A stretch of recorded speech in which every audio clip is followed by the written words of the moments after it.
Hi YouTube. I hope you're doing good. I'm doing okay, not too bad. There'll be a little noise from my air conditioner, but it's pretty hot out, so I gotta have it on. I was thinking about the approach as far as like with the emotionally or mentally handicapped or even physically handicapped people. That I've worked in all areas and can tell you definitively, without a doubt, that we can't overlook people and just make them okay. They think they're a victim and just cry with them. We can't boo hoo with them. We have to pull them up. And I was thinking about how, like, if you have a blind person and you're teaching them how to pour like a cup of water and they don't want to do it. There's a lot of people that are like, poor me, I can't do this. I'm giving you an example, just a minute. But it's like, okay, if everybody around you ceased to exist, what would you do to help yourself? This is the way that we're helping people lift them up by giving them tools to help themselves. So if we just sit there and cry with them, it's not going to help. Like, for instance, here's my cup. I'll put it right there. Okay, to teach a blind person how to pour their water, you teach them to put their finger, or they can use the sound. You can even try it yourself, like you're pouring, pouring, pouring. Well, when it reaches your finger, you know that you've got it relatively full. The same with the sound, or the same with counting steps. You give these people tools to excel with their physical handicaps. The same goes for mentally handicapped. If I sat here and thought for the things that have happened to me in my life that I was just poor me and I wasn't a warrior instead of a victim, I would be held down, and the words of my very abusive adoptive father still rings in my ear, though. You can do anything you put your mind to, and that's the message that I'm giving right now in this video today. That's my topic. So putting your mind to overcoming downfalls in our lives and how we go ahead from here. So just a sec. And that's with physical or emotional. Cold coffee. Oh, kind of warm. Um, I'll get there. Like I say, it's a little warm, so I'm kind of um not exactly brain dead, but I'm sure my brain is a little bit swollen from the heat. But let me think. Okay. Um, just a minute.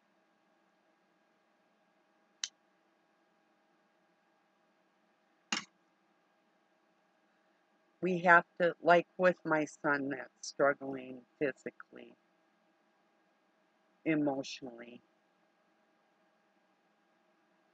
and mentally, I still have to put him in the position where he is going to take responsibility for himself.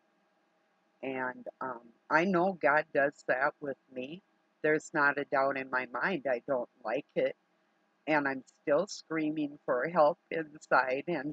And I will get help. I have faith that there'll be people around me, and always are, that will help me in that extreme. But if I baby somebody that needs to, if okay, if we can't make a, if we can't help a person become a warrior instead of a victim, um, we've lost the battle. It's like I know a lot of bad things happened to Doug when he was little. And I'll call him baby. He's 8 years older than me. He's 72 years old. Point being, he's not a baby, and I can't baby him. There's times that I have to say, no, this is the way make him. It's not, don't get me wrong, I'm not just dissing on a human being because they have um,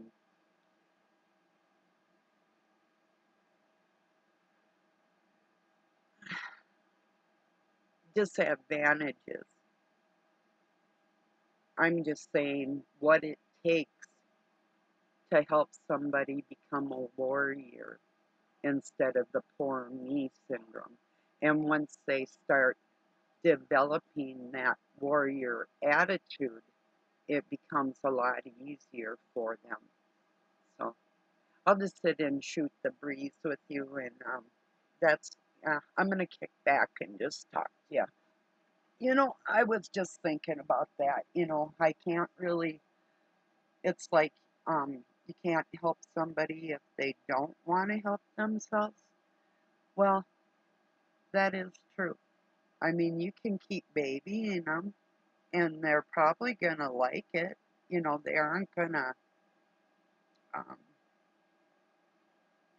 like if they're right next to the sink. Here's a scenario, but it's likened to if they're right next to the sink or whatever, and they ask you to pour them a glass of water when you know that their arms, their legs, and their feet work just as well as yours do, and they're actually closer to the sink. By getting that glass of water, I mean, you might, I'm talking about people that are going to take advantage of your strength, like a vampiristic type of situation.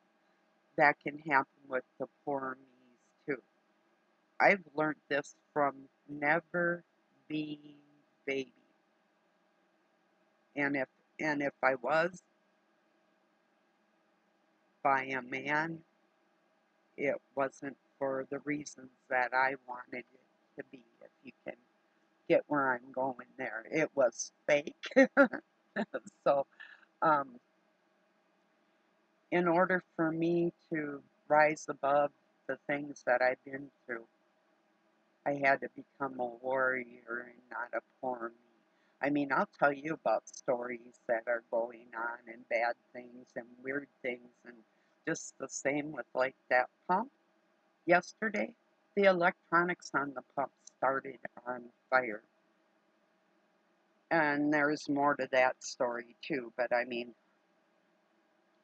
it just seems really wicked, like some evil energy around. And even with my camera right now, it looks like I'm lagging. I'm having a hard time. I'm sure it will come together when it uploads, but sometimes it's like this, and it makes me wonder, well, geez, how's it going to turn out? Well, I don't know. That wasn't even part of what I'm talking about today, but uh, sort of just the evil stuff in the air. There just seems to be. It's like the wicked are holding on to their wickedness even more than they ever were, except they're using passive aggression. Like they're they'll stab you if you turn around, but they're smiling to your face, you know?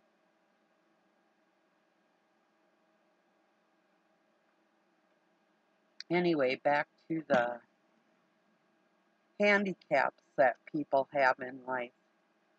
We can either use them to excel.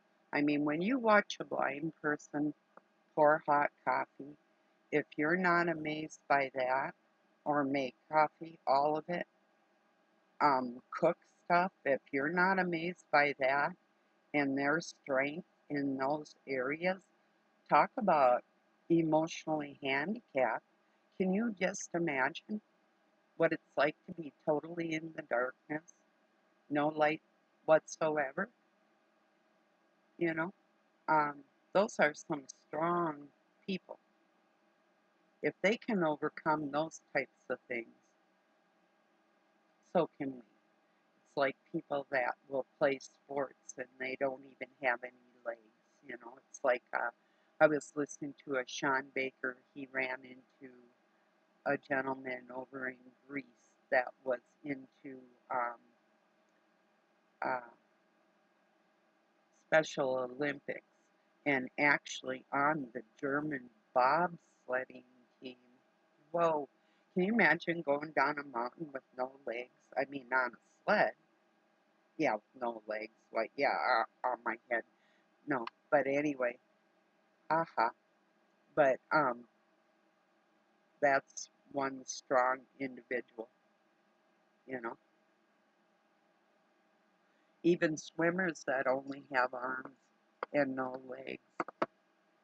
I think his name was Bob. No, just ha ha. Another bad joke. Um, but yeah, so I've decided to take the same approach with people that I've used on myself and that God uses on me.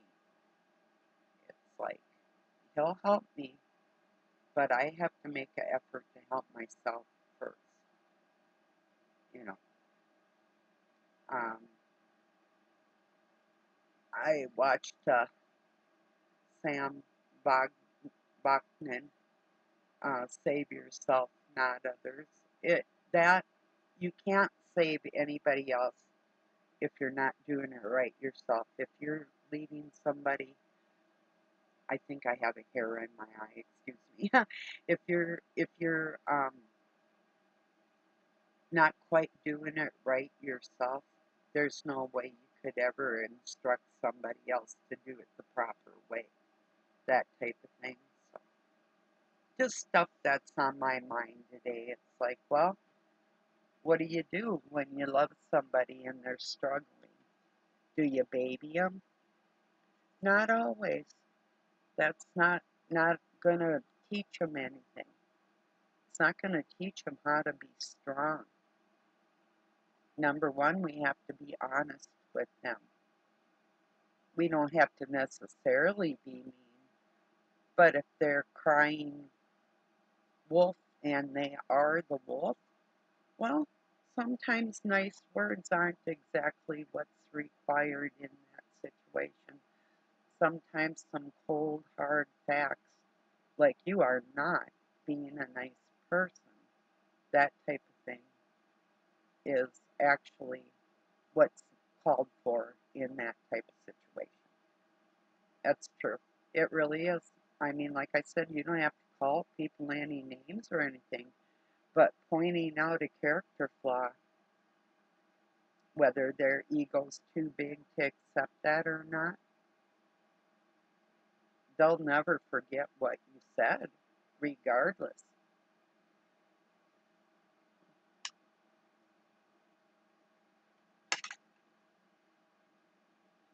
And I know it works for this one extreme.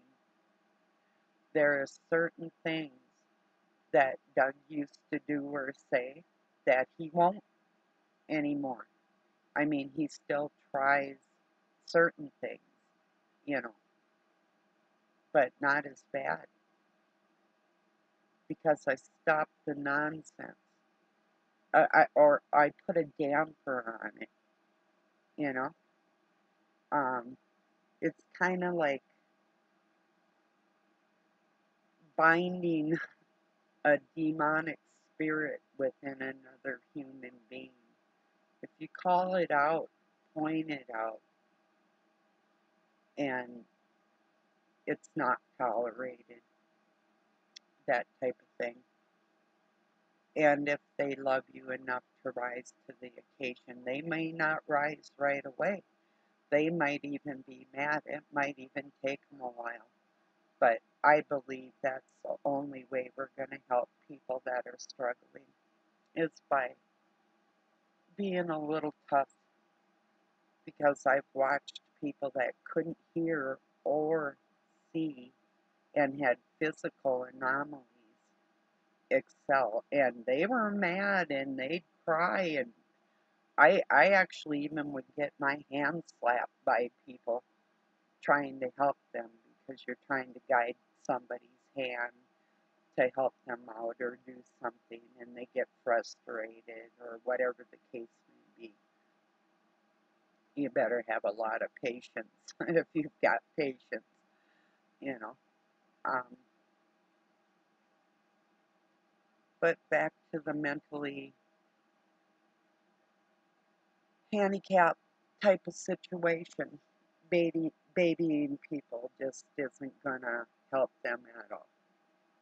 You know, I could take my son in and I could say, okay, here, you have a place to live, you have a food, which he will have anyway if he wants it. I found him a place. But for me to take him in and just watch him sit around, um, with no goal in life. Yes, he's physically handicapped. Yes, he's emotionally handicapped. But I've seen a lot of people with handicaps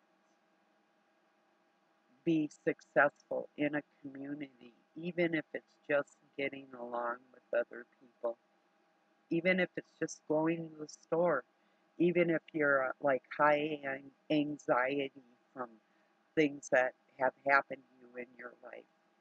Just that alone, rising above that, that's a super, you superseded the situation, you know, getting out there and doing things. And that, believe me, is a really big deal if you can overcome that. I had to. I know exactly what I'm talking about, you know, because I had to get rid of the poor me's, you know. So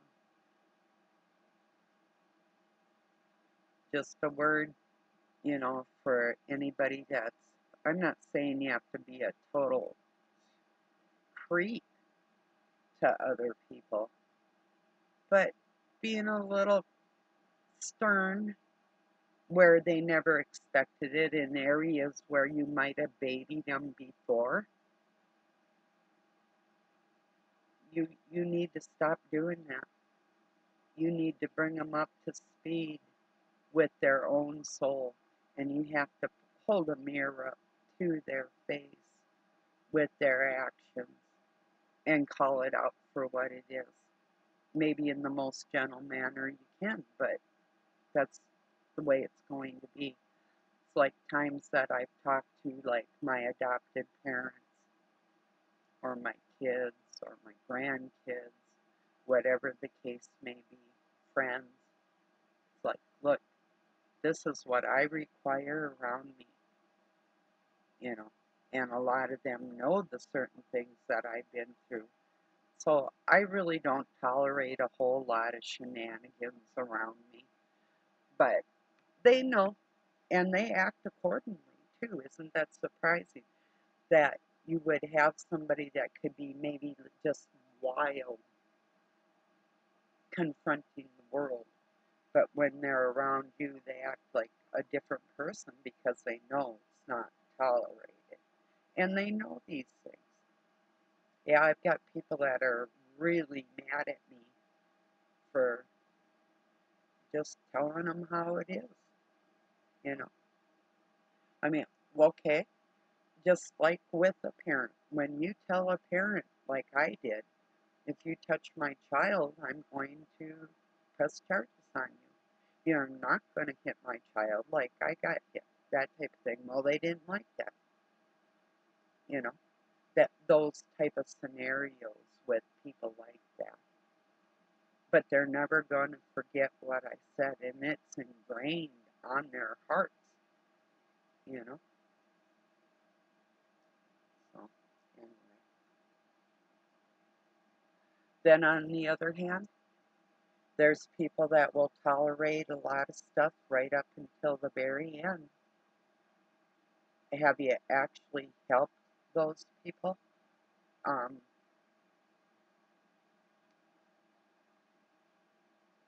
I don't mean like with hitting my kid, because if something like that, had happened, there wouldn't have been no help for those people, and they would have been lucky if I went to the courts like I did to try and keep them away from my kids instead of just taking matters into my own hands. I mean, your children, that's a little different.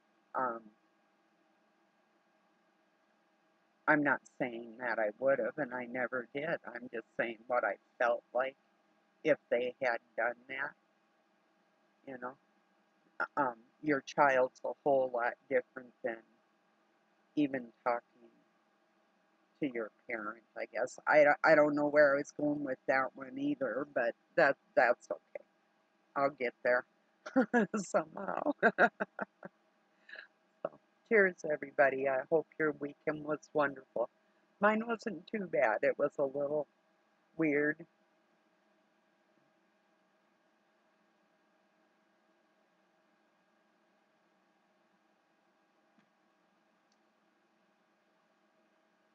But yeah, you really have to tell people what's on your heart and be thoroughly honest. I know where I was going with that.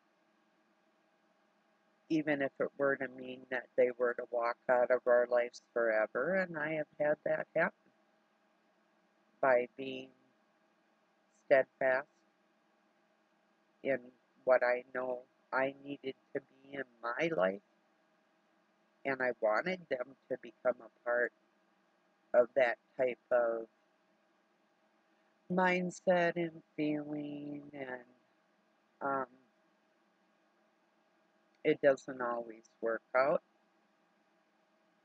I took my chances with some people and I lost, you know, but that's what I felt I needed to do for me, and that's what I felt they needed to hear.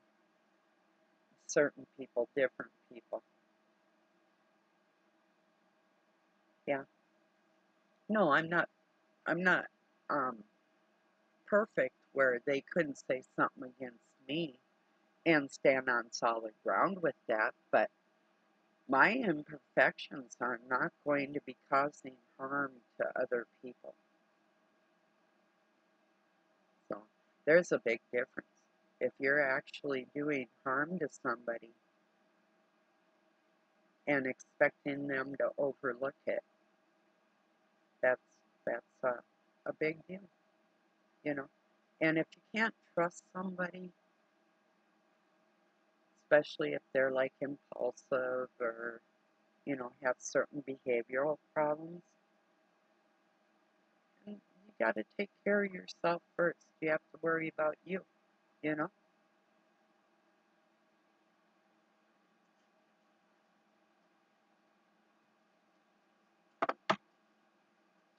And it's not always the woman that gets like brutalized in a relationship. I've seen men just sit there and get the crap beat out of them. The only thing they basically did was like try to restrain the woman or grab her hands or whatever the case may be, that type of thing I've seen. So it's not always the woman or like, yeah, even like with my sons and I, there's parents that brutalize their children, and that has a lot to do with how anybody really grows up, their mindset, excuse me. But we can grow out of these things, you know. But I think a lot of people are just afraid to lose the ones they love because they don't want to say what's on their heart and mind.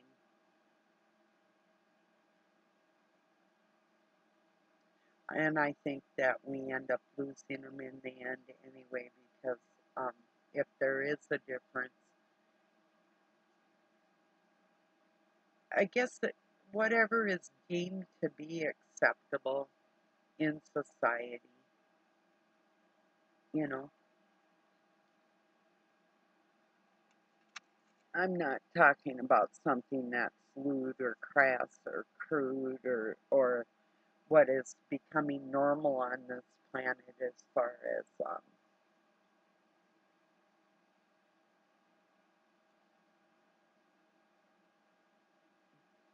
the loose nature of the whole planet that does not seem to be able to know how to control themselves.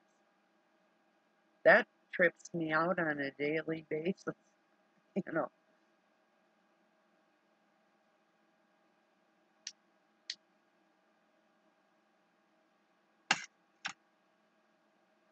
You ever see a little kid and you look in that little kid's eyes and they look just like an old soul? They look like they know more than you do. I've seen that. And they probably do in a lot of ways. But that just occurred to me, that babies have the same thinking minds that we do. It's just that they can't express it yet. They know they want to talk. They start like babbling from day one. They're goo and gagging all over the place. So that the skill of speech is in there. The the brain behind it, just because they can't form the words yet doesn't mean that it's not in there. It's just like a mute person that can hear everything. They can still probably write. They just can't speak. So this baby can still think in the ether its thoughts. Like if it has something bad happen to it. A lot of people think, well, if nobody saw me, then I got away with it. No, God sees everything we do. They don't get away with anything, you know, but they actually still pretend that they're going to. Well, they're not, but a lot of people still pretend that.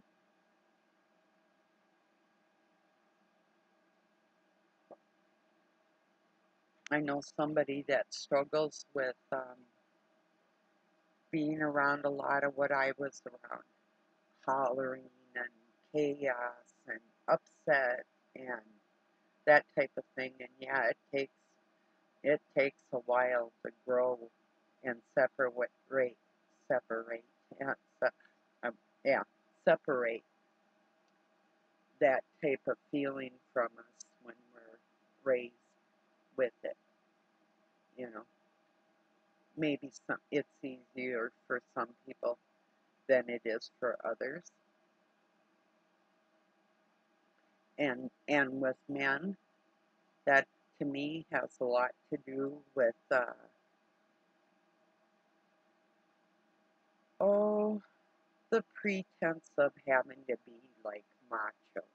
And I do believe that the more macho type man has a tendency to be louder and more crass and crude and abusive, not because they're strong, because they've been hurt and they're taking it out on other people. But I do know women that have been around those type of men, and their children will suffer for it. The level, the octaves of the voice that is being displayed towards the children isn't a nurturing voice that they hear. It's a constant barrage of like anger. And this is coming from people that I know they love their children. I know it for a fact. But it's just behaviors that they've learned, that especially women. And like some of you know, I was hollering at my kids, and that's when I went and talked to a psychiatrist rather. I just needed somebody to talk to. I think for that reason it probably did help. She didn't tell me anything I didn't know. That's why I went there.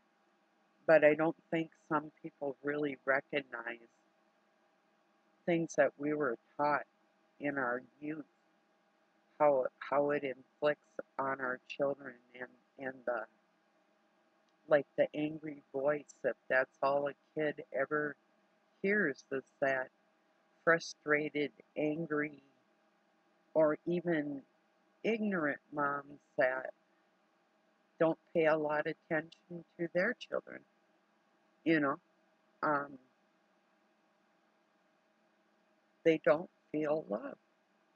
You know, I don't know. I'm just thinking out loud, but I was thinking about the yelling thing and the octaves that are reached on those poor little ears.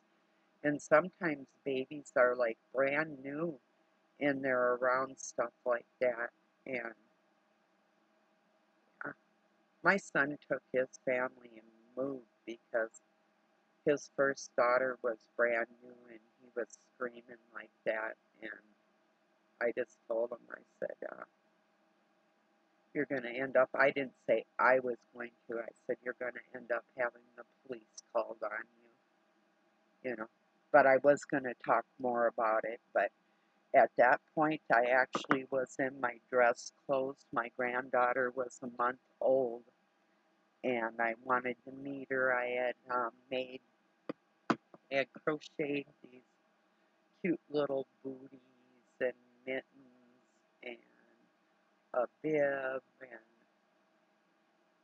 and a bonnet, and just little things that was kind of a sparkly pink with satin ribbons on them, and they turned out beautiful. But I had brought her gifts, but I was made to stand out in 5 below weather in my dress clothes while my son and his wife argued whether or not I should see the child. And that was to keep me away, so I didn't let her know the sicknesses that were in that family. I'm pretty sure she knew anyway by that point, you know. And oh, like 10 years later, well, he started missing me. And I think she was starting to catch on that maybe she was in a position that I had been in, you know. So, yeah. And we finally did become close, my daughter-in-law and I, where the concern for the children is what's, I mean, I love her too. I do believe she loves me too. So that's a good thing. And we both love my son, but babying him is not going to cut it. That's what I'm saying. When you have somebody with a personality disorder,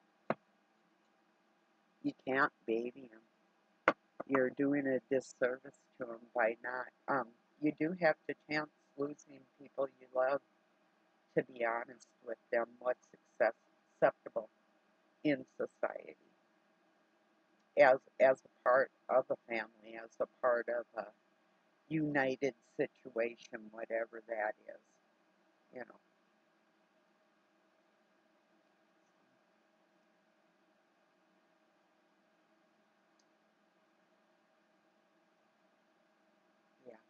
Yeah. I saw J.D. Ritz was back on, and I'd been thinking about going over to his channel to see if he was still okay, but I just said prayers instead. I sensed he was going through a whole lot. In my mind's eye, I could see things, so um, he probably knows that I pray. You know, when I think somebody's suffering, I try to remember to pray, you know. If I don't care, there's probably a pretty good reason why I wouldn't.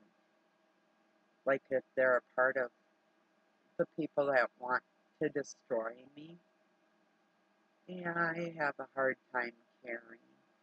I do on the human level, um, not as in a close, loving friendship type of way, because I give that first, and when it's not reciprocated, I withdraw it. Otherwise, I'd be a damn fool. So, and I don't take being foolish lightly.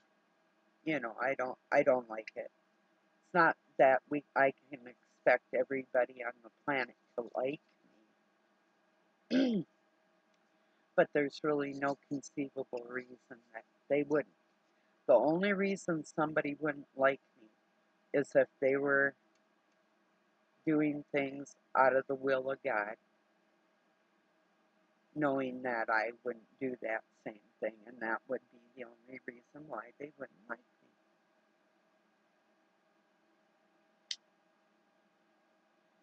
Or, guess not the only reason.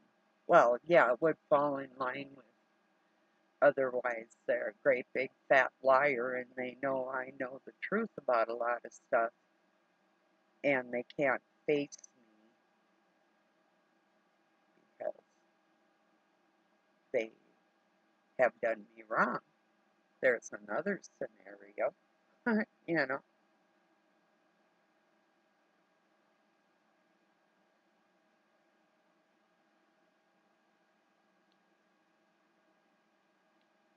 But yeah, I used to be afraid to tell people how I felt, and I would stress over it.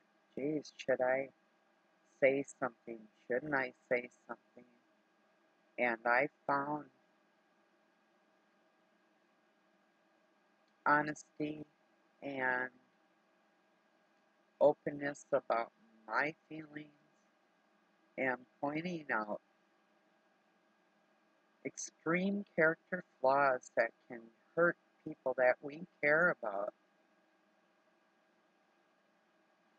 not not to smash them, but to build them up in the end.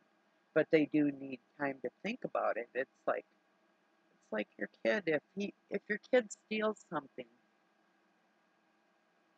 you can't say, "Oh, good job. I wonder what you're gonna get next time." You have to say, "No, we're gonna go to the store where you lifted this, and we're gonna make this right because you can't just go and take something that does not belong to you."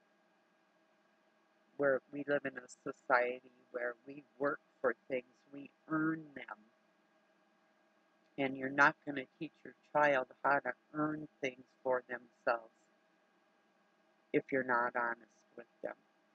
You're going to make them a worse thief if you become a thief with them. That type of feeling. That's the point I'm trying to get at. If you become sick or passive towards your child or your partner or your parents or whoever, you've just become an accomplice in their demise. It's true. I've gotten better results by being honest with people. And it's like the old bird thing in the cage. If you open the cage door and that bird flies away and doesn't come back, it never was yours. If you open the cage and it doesn't leave, well, then pretty much you know. It's the same thing with kids, or I would say normal parents, not ones that have severe illnesses, you know. But the average person can probably grasp what you're trying to say. like I'm trying to say, stop babying and coddling people that are doing you wrong. Let them know what they did wrong. If you're going to baby them, they're never going to fix it.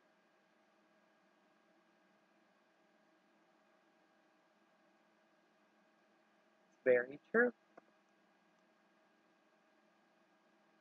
You know?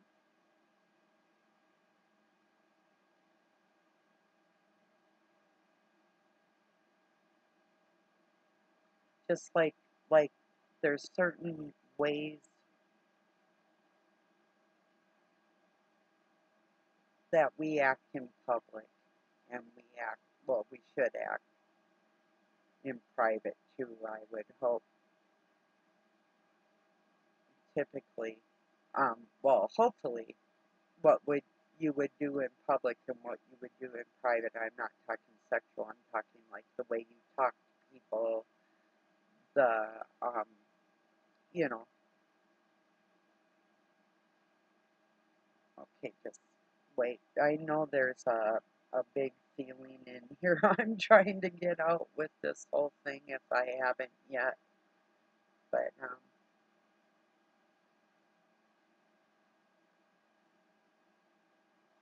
I don't think people are just going to accept it right away.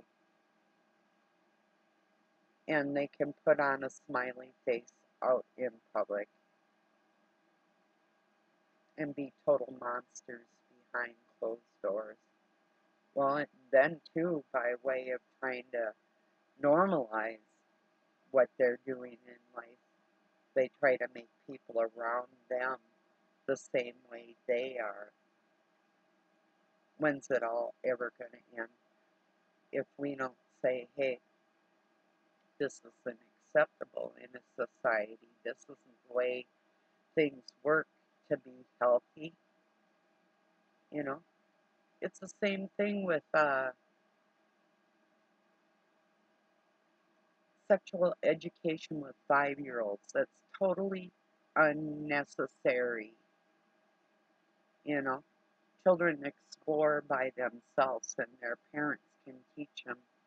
And when they become adolescents and they're going into puberty and that type of thing, it can be touched on in the school system, but it doesn't have to be demonstrated with, like they have dildos and different dolls and um, charts of the genitalia and all that.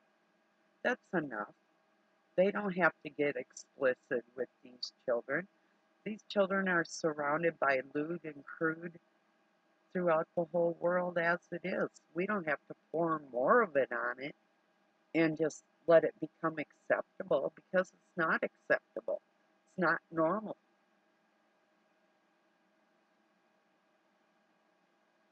If you had a little, like our friend, little 3-year-old baby girl, do you want some guy pulling, just saying, okay, we'll say she's 5 and she's in kindergarten. Do we need her, some like a male teacher to pull a dildo out of a drawer and teach this baby how to put a condom on it? That's the type of things they're doing in the school system. Misplaced sexuality is all over the place. Just look around. I mean, there's things going on that people see as acceptable because they're like, as long as it's not affecting me, hey, dumbass, it's affecting you. I'm not telling you to be cruel to anybody. I'm just telling you to call a spade a spade, you know? It's like a liar when you're playing cards. If you're playing spades,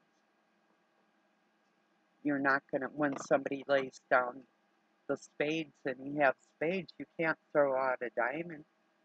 You know what I mean? If you have a spade in your hand, you have to throw that spade out. It's the rules of the game. Well, the same thing with honesty. The same thing with all the nonsense that people are expecting us to just, like the insanity going on in the world, that they expect us just to overlook, and it's going to affect the next generations. And they expect people like me just to be quiet about it. Oh, don't say anything. Well, I'm going to say something, because this isn't the job of everybody on the planet to teach little people. That's the job of their parents when it comes to personally physical things, the birds and the bees. Like I say, that doesn't even need to be taught till about 6th grade. You know, kids are fully aware of their body parts. You know, I'm just talking about like the misplaced sexuality on this planet that people don't. Like I was talking about yesterday with the flirting and the things that most people see as natural. You know, it's not. It's not normal. It's average. Normal? No, there's nothing normal about it. I mean, if you're two people and you're flirting with somebody and they're flirting with you and you have the intentions of making something out of your life, now that would be a natural reaction. But to have a whole group of people, and we've all seen it, you can be at some event and somebody will tell a dirty joke. Is there anybody in that group that doesn't laugh? Just ask yourself that. Would you be able to restrain yourself, or would it come naturally to you to be repulsed? If you get to that point, then you'll be able to understand what I'm talking about. Come on, you've got to have to have heard people that will tell jokes that are so inappropriate that not only shouldn't their mother hear it, it shouldn't even come out of their mouth, you know? So everybody's fully aware of what they're doing is not the right thing to do. That's what I'm telling you. And I'm not going to pacify anybody.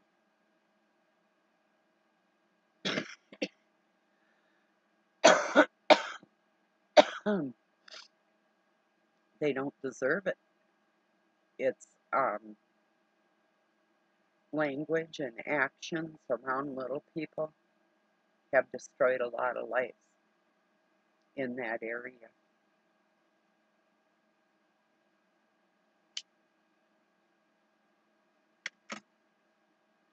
Now there's people that have a big thing like with the advent of television, that generation, like my generation, was destroyed by television and whatever. It aided in a lot of setbacks for me personally. But the setbacks that I got from human beings in my life posing a poor example for me was far more impactful in a bad way, because these were people that I loved and trusted. So their words, until I found words of my own, were gospel to me. I hung the moon and the stars on these people, you know. Um, in my heart, in a way, I always will. Give me a minute.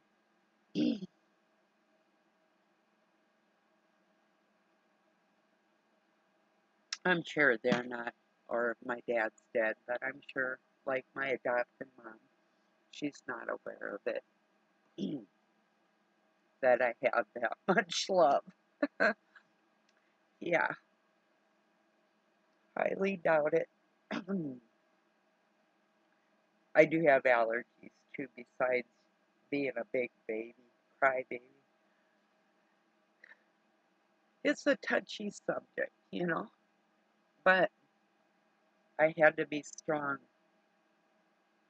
in ways that they weren't even for them, you know.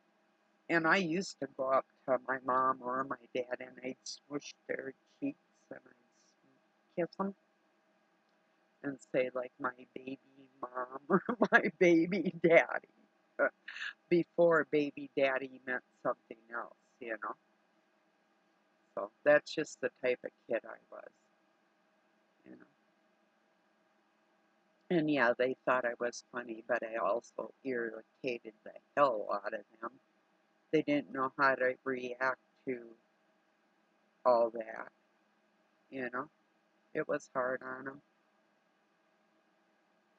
and it should be. That's my bottom line. It's got to be. Nothing's gonna change if we don't change it, unless you don't think it needs to be changed. In that case, rest in peace, says, because you're sick. You know, you're not whole. That's why you know, I don't want anybody to suffer. I just want people to realize what a lot of the suffrage on this planet is and why so many relationships are failing because people are not being warriors. They got the poor me attitude and the misplaced sexuality. You got the combination of all that with drugs and alcohol and everybody else pacifying everybody else, and it's never going to get fixed. So that's my goal. Believe it or not, that's a big goal, isn't it? You know, some people have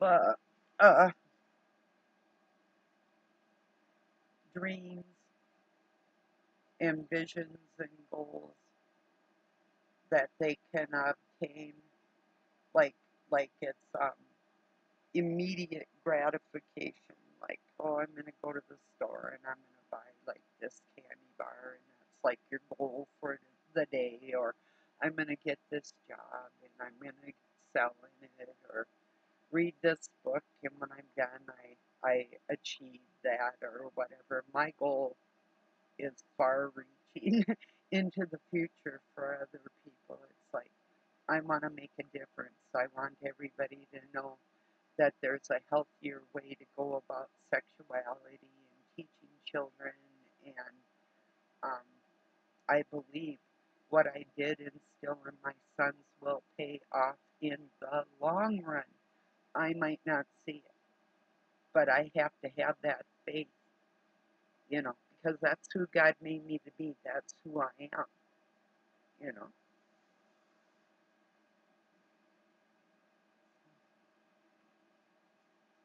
So if you love somebody and they're kind of a screw up, try talking to them. I mean, your words are going to be heard whether they want to accept it or not. Their ego might be in the way, but you might help their soul in the long run because those words are going to play out in their mind whether they like it or not. It was already said, you know?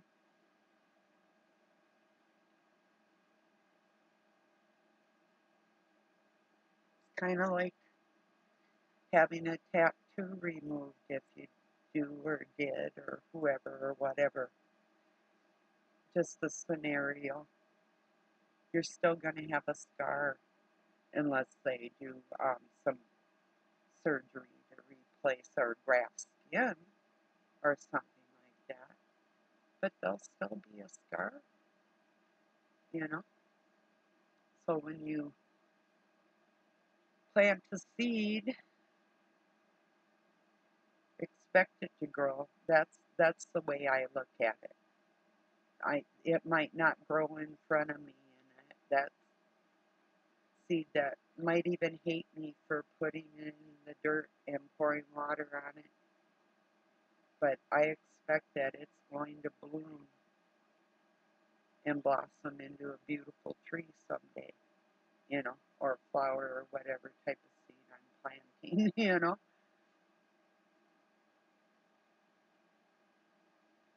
But how are the future generations ever going to know that there was people that think like me unless I let them know that's how I'm thinking, you know, that I care about them and that I love them. And to have a healthy relationship, what would you call an expert? I'd say decades of a relationship with somebody struggling with emotional issues. That could be considered quite an expert. So I'm hoping you're heeding my words because I'm helping you help other people. And this is the approach like I said, you don't have to be mean or cruel. You just speak to them like I'm doing right now. Speaking what's on your mind is the best way to go about it.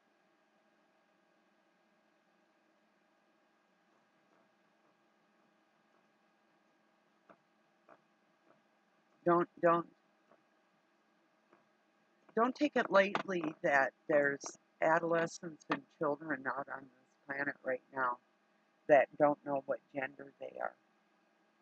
This isn't a joke. This is a dangerous practice with the DNA and bacteriums and genetic differences between men and women and the implantation of another person's DNA within us or them,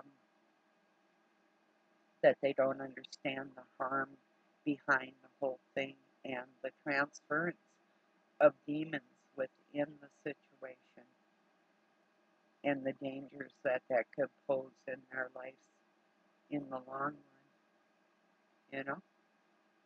It's all very serious.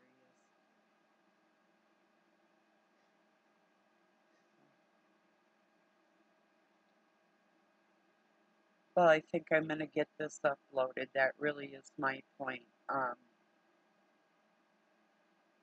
I'm just searching for people that are going to help me tell the truth about all this. That, you know, uh, the way people think is basically the same. I don't think that I'm so different that people can't get what I'm saying. I think you know full well what I'm saying, and I also believe that you know it's the right thing to do. Like when I say lower your gaze, if you're a man or if you're a woman, what's the big deal? Do you have to actually undress everything on the planet? Now, I'm just asking. I'm not saying you do. I'm just saying, do you have to? Do you think that you could be rewarded maybe in a bigger way if you learn how to control yourself in different certain areas? If something didn't work before, say failed relationships or that type of thing, and you didn't do the type of things that I'm telling you, there could be a big reason why that relationship failed, you know? Hey, I'm hanging on for dear life, and I haven't quit. I haven't given up. I am faithful and loyal. I'm just trying to tell you the importance of all that. And I believe God isn't going to help you if you can't help yourself. The Spirit of God, I believe what I'm saying is the right thing to do and the right approach to take with the whole world at this point. And I'm trying my hardest not to put people down because I've been down. I'm just being honest and open and hoping that my words will get heard enough to make an impact to help other people out of the sorrowful situations that they find themselves in. And nobody wants to be alone, at least I don't think they do. I mean, some of us might be somewhat loners or, you know, but, and that's not a terrible thing, not really. But socializing is good if it's healthy. I can't stand it if it isn't, and 9 times out of 10, actually more than that, it hasn't been healthy. It's actually very painful for me, you know, so where one woman might be in her glory, I would be mortified, you know. People are different, but I think the core of who we are doesn't differ at all. And that's my belief. And I'm going to stand what I believe is right. And I think if other people start adapting how I'm thinking on this, and I do believe that I have the support of mental health professionals behind me on the same level of thinking.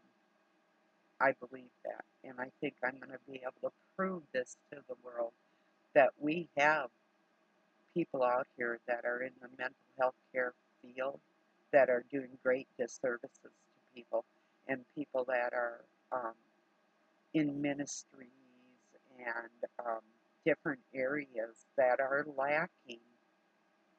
They're lacking the strength to come from the depths of their heart.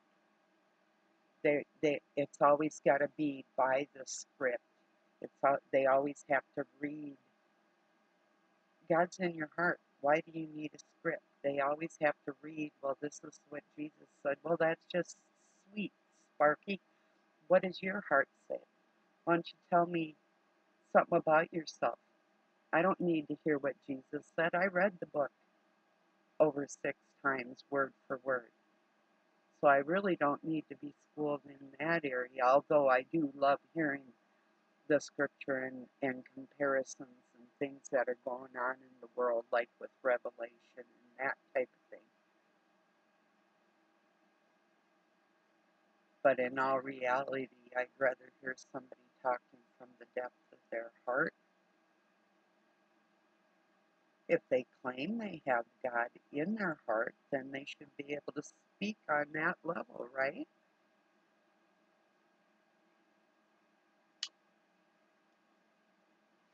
I don't know, just a thought. What would it be like if a church was just,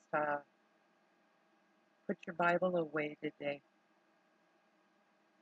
We're going to talk about misplaced sexuality. How would that go over in the church? Probably wouldn't go over too big, right? That's how I feel. Hope that made you laugh. Yeah, just the thought of it made me laugh.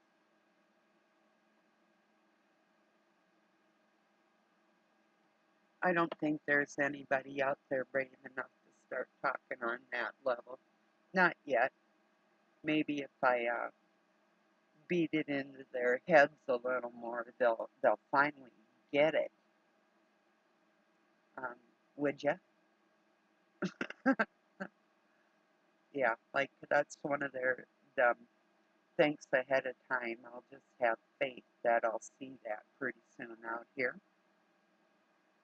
Healthcare professionals actually diving deep on the psyche. I don't want any more of this surface mumbo jumbo psycho babble bullshit. I want the reality. I want the raw. I want you to dig down deep in the psyche of a person's soul and spit it out. I want to hear that down deep degradation of that satanic force holding people down. I want to talk about it. I want it to be talked about. I want it to be taught how to guard against it. Telling a person what their sickness is isn't going to help them. Giving them tools to battle it is what's going to help them. You can talk till you're blue in the face. That's not going to help somebody.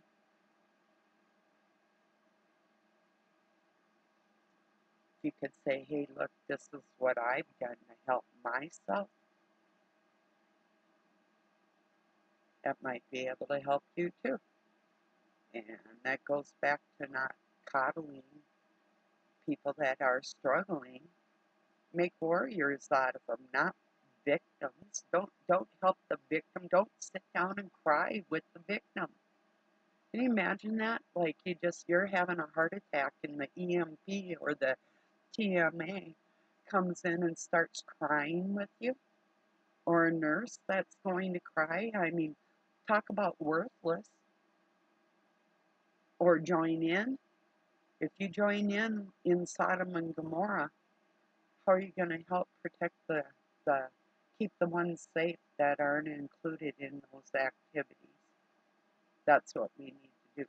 We need to keep the people safe that do want to lead a clean, healthy life. Protect them away from the people that don't. That's the big deal. That goes back to the head of a household and protecting your own.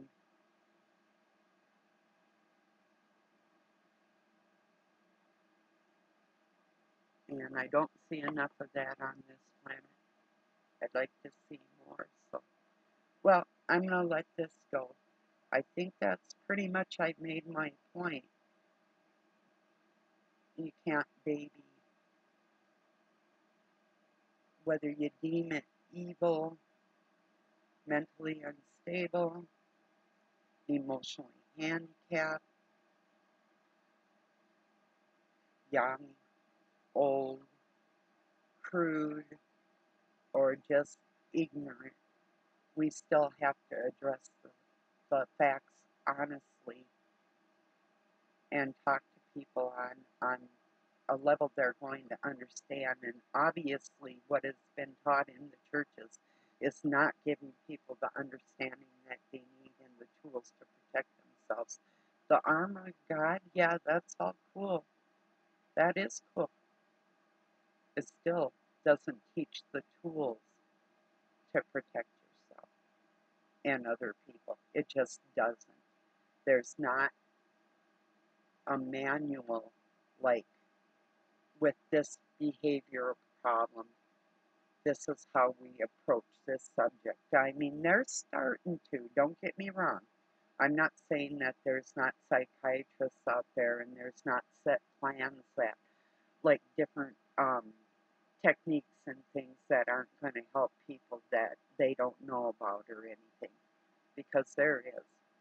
But on a spiritual level, there's not enough of that because people are more worried about the money they're going to put in their pocket, or they're concerned about offending, or they're so offensive that it goes absolutely nowhere. It makes them end up sounding absolutely pious. Well, hopefully, I've been stupid enough on here that you know I'm one of you, that I'm not thinking that I'm above anybody in that respect or any other respect,